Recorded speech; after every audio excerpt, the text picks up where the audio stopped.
Olá, tudo bem? Mais uma vez, a história se repete.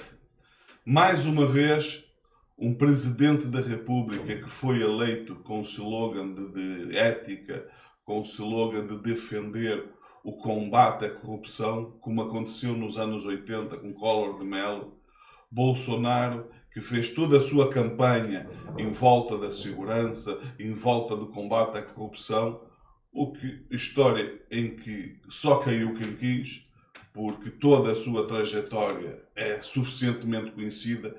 Não é possível, eu não admito que ninguém que saiba que uma pessoa que tem envolvimento direto com o crime organizado, nesse caso com as milícias, pode ser uma pessoa confiável, pode ser uma pessoa em quem se acredita que de facto está interessado em combater a corrupção, uma pessoa que já se sabia das suas relações de gabinete com a história das rachadinhas, que no fundo é peculato, no fundo é crime, no fundo é corrupção.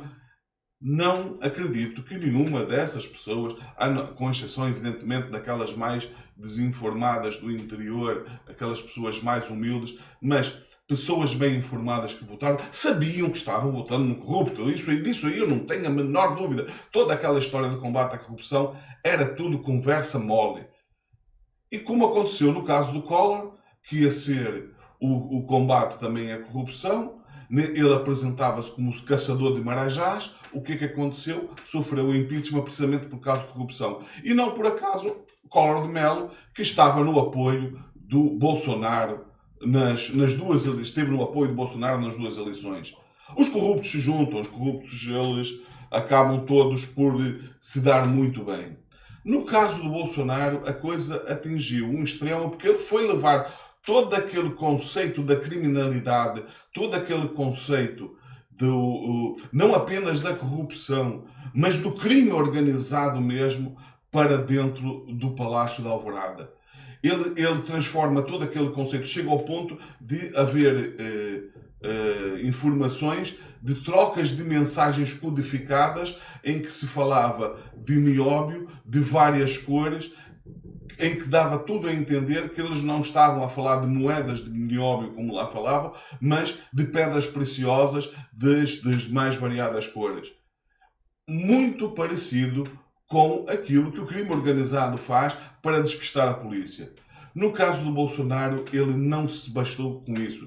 Não lhe bastou se apropriar de bens públicos, ou seja, se está demonstrado pelas investigações que se trata de um ladrão, como ele conseguiu cooptar inclusivamente o Exército, dando a imagem das Forças Armadas extremamente negativa, Forças Armadas que sempre fez, mesmo apesar do golpe de 64, sempre foi um dos organismos que teve uma boa imagem na sociedade brasileira. Ele conseguiu cooptar as Forças Armadas e mostrar que as Forças Armadas não é diferente do resto da sociedade. Nas Forças Armadas há pessoas de bem, mas também há pessoas de mau caráter, também há corruptos, também há pessoas capazes de se apropriar de bens públicos, ou seja, que são o contrário do patriota. Eles roubam o Estado. E está demonstrado nas investigações da Polícia Federal. É uma coisa que se pode falar. Chegou ao ponto do absurdo de um general mostrar a sua própria imagem perante um bem cujo objetivo era ir vender um bem que foi oferecido ao Estado brasileiro e que o presidente levou para os Estados Unidos para ser vendido, como o muambeiro leva a muamba do Paraguai para o Brasil, no caso, dentro do avião presidencial. Já não bastava aquela vergonha que foi logo no início do seu mandato de transporte de cocaína no avião presidencial. Agora se descobre que ele se apropria de bens do Estado e vai vender esses bens para os Estados Unidos. Claro que não é ele diretamente, ele põe os assessores a fazer isso, inclusive assessores ligados às Forças Armadas, que é o quadro ativo, quer no caso do general em questão, que é pai do seu assessor, um general de 4 estrelas na reserva. Como é que é possível uma pessoa que vai para a reserva, tendo atingido o grau máximo dentro da hierarquia militar, se deixa corromper, se deixa tudo indicava que a sua imagem dentro das Forças Armadas era excelente. Nenhum militar de alta patente se atrevia a pôr em causa a idoneidade deste senhor. Afinal, por causa de uma miséria, por muito dinheiro que seja. Mas aqui a questão do dinheiro nem sequer se coloca, porque o que está aqui em causa é um roubo de bens públicos, roubo mesmo, não é mera corrupção, que depois vai ser levado para o estrangeiro para vender. Reparem, isto não é diferente, ou melhor, até é diferente para bem pior, porque se trata do Presidente da República, se trata de uma organização criminosa criada dentro do Palácio da Alvorada, mas não é muito diferente em termos práticos daquilo que acontece quando uma pessoa é abordada na rua por um pivete que rouba o celular e vai vender a um receptador de mercadoria roubada. Basicamente foi o que o Presidente da República fez. Ele apropriou-se de bem do Estado, ou seja, roubou, e depois foi para os Estados Unidos vender esses bens para empresas que estavam dispostas a comprar esses bens por preços evidentemente bem mais baixos do que o preço que eles têm, porque se trata de produtos cujo nem sequer o certificado de autenticidade se levava porque existe uma questão de princípio que quando um bem é doado por uma autoridade de um país, não é necessário apresentar o certificado de autenticidade desse bem, porque, evidentemente, nesse caso, o rei do Bahrein, que forneceu algum desses bens, ou da Arábia Saudita, ou dos Emiratos Árabes, não vai se pôr em causa que aqueles bens não são autênticos. Então, esses bens são levados para os Estados Unidos para ser vendido numa atitude em tudo semelhante àquela pessoa que vai vender mercadoria roubada a um sonegador. Estamos perante ao tipo de criminalidade deste nível. É deste nível de criminalidade que estamos a falar. Não se trata agora apenas de corrupção. É algo muito pior do que corrupção. Se trata de criar dentro do Palácio da Alvorada uma organização criminosa, que é assim que está a ser tratado. Por isso eu estou à vontade para dizer isso, porque é assim que está a ser tratado pela Polícia Federal.